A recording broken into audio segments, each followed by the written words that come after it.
आपकी इच्छाओं को नमन। जिसने चोंच दी है वो चुगा भी देगा। जिसने चोंच दी है वो चुगा भी देगा, ये बात कोरी बकवास है।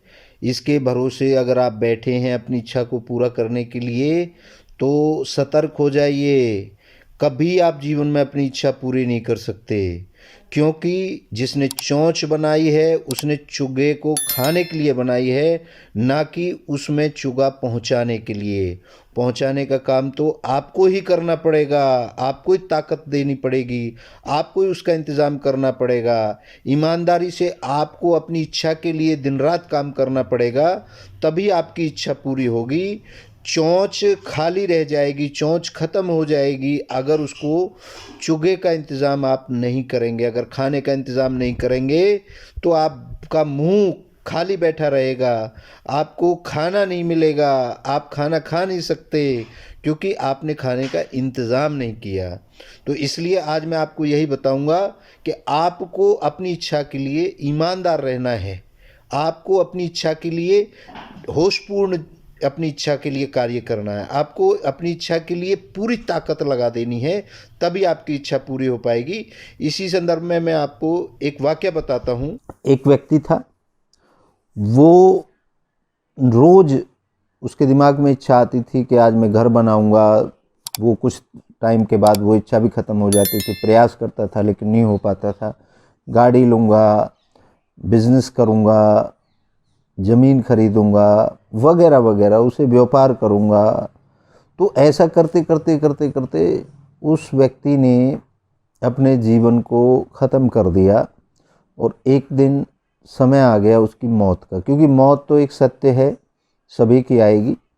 लेकिन जब उसको मौत हो गई और वो ऊपर गया, लेकिन वैसे वो बड़ा भला आदमी था, किसी का बुरा नहीं करता था, किसी को परेशान नहीं करता था।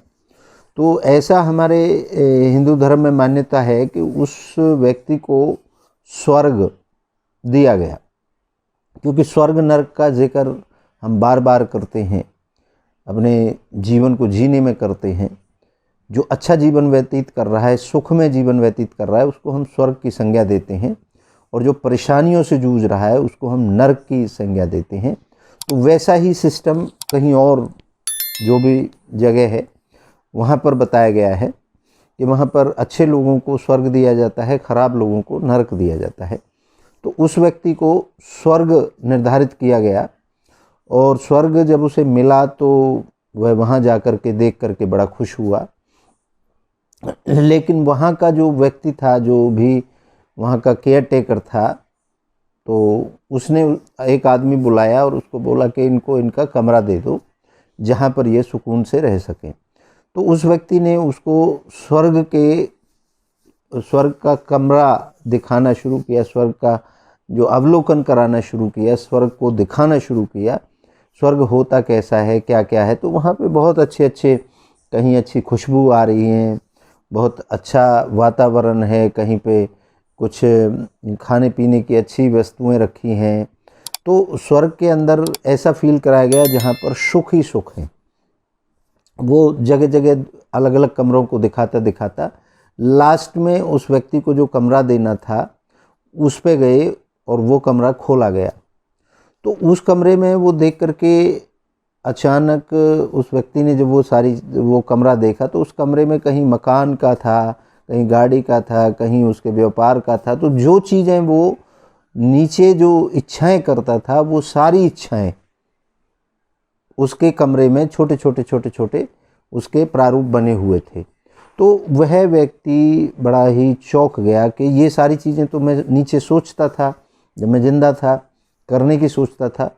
तो जो स्वर्ग का व्यक्ति था उसने समझाया कि हाँ, ये ब्रह्मांड, ये परमात्मा, ये प्रकृति, सब कुछ आपके लिए देने के लिए, जो आप सोचते हैं, जो आप इच्छा करते हैं, उसके लिए वो देने के लिए उसकी तैयारी कर देती है। लेकिन आप उसको प्राप्त क्यों नहीं कर पाते? क्योंकि आप उसको थोड़े दिन काम करने के बाद थक करके, हार करके, परेशान हो करके, अपने आप को ये समझ करके कि मैं ये काम नहीं कर सकता, मैं इसके लिए नहीं बना हूँ, तो ऐसा करके जो लोग छोड़ देते हैं, उनका सपना, उनकी इच्छा, उनका जो भी लक्ष्य होता है वो कभी पूरा नहीं हो पाता।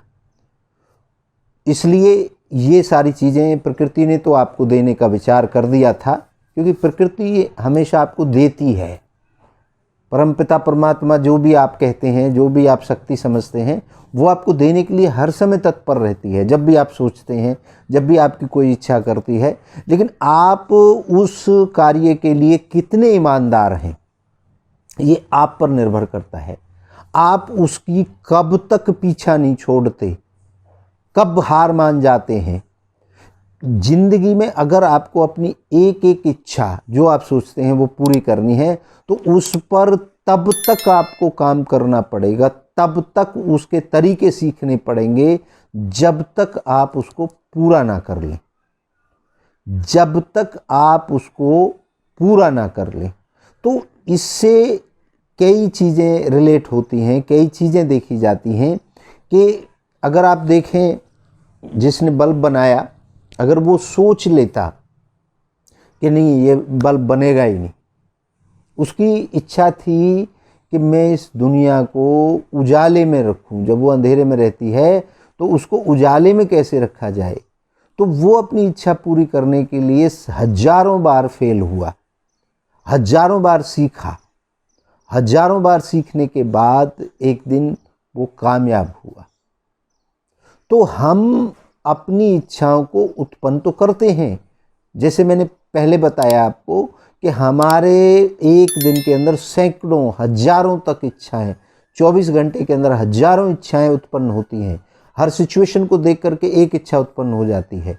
हम बिस्तर में लेट रहे हैं तो वहाँ पर भी इच्छाएं चलती रहती हैं, सोते रहते हैं तो वहाँ पर भी इच्छाएं सपने के रूप में आती रहती हैं, जगते रहते हैं, रास्ते में चलते रहते हैं, काम करते रहते हैं, हर वक्त हमारी कोई ना कोई इच्छा उत्पन्न होती है।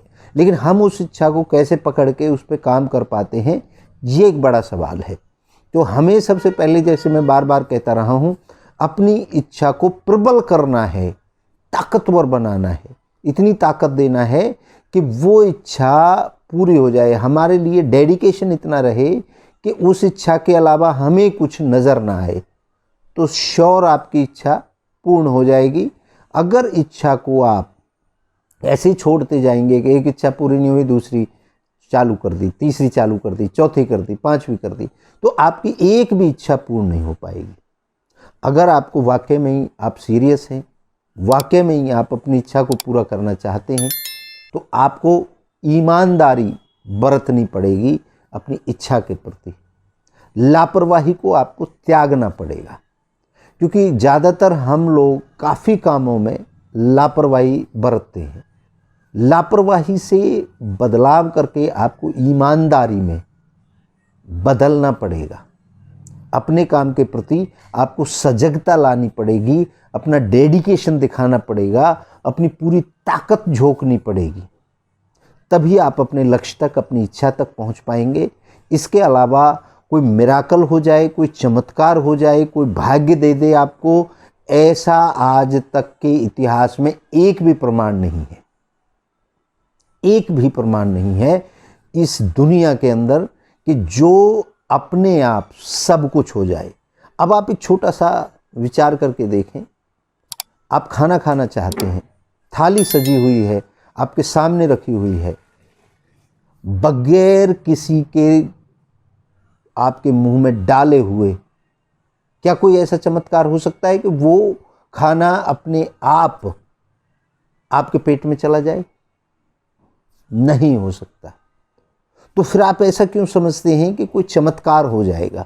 आप भूखे बैठे रहो, आप हाथ पैर मत हिलाओ और कोई आपके मुंह में भी एक भी निवाला ना डाले, और फिर आप देखेंगे कि आप भूखे ही रहेंगे। अगर आप, जैसे हमारे यहाँ मान्यता है, जिसने चोंच दी है वो चुगा भी देगा। बकवास, कोरा झूठ।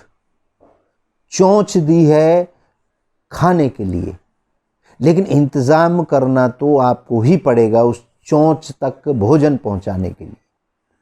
चोंच का अपना काम है और आपका अपना काम है।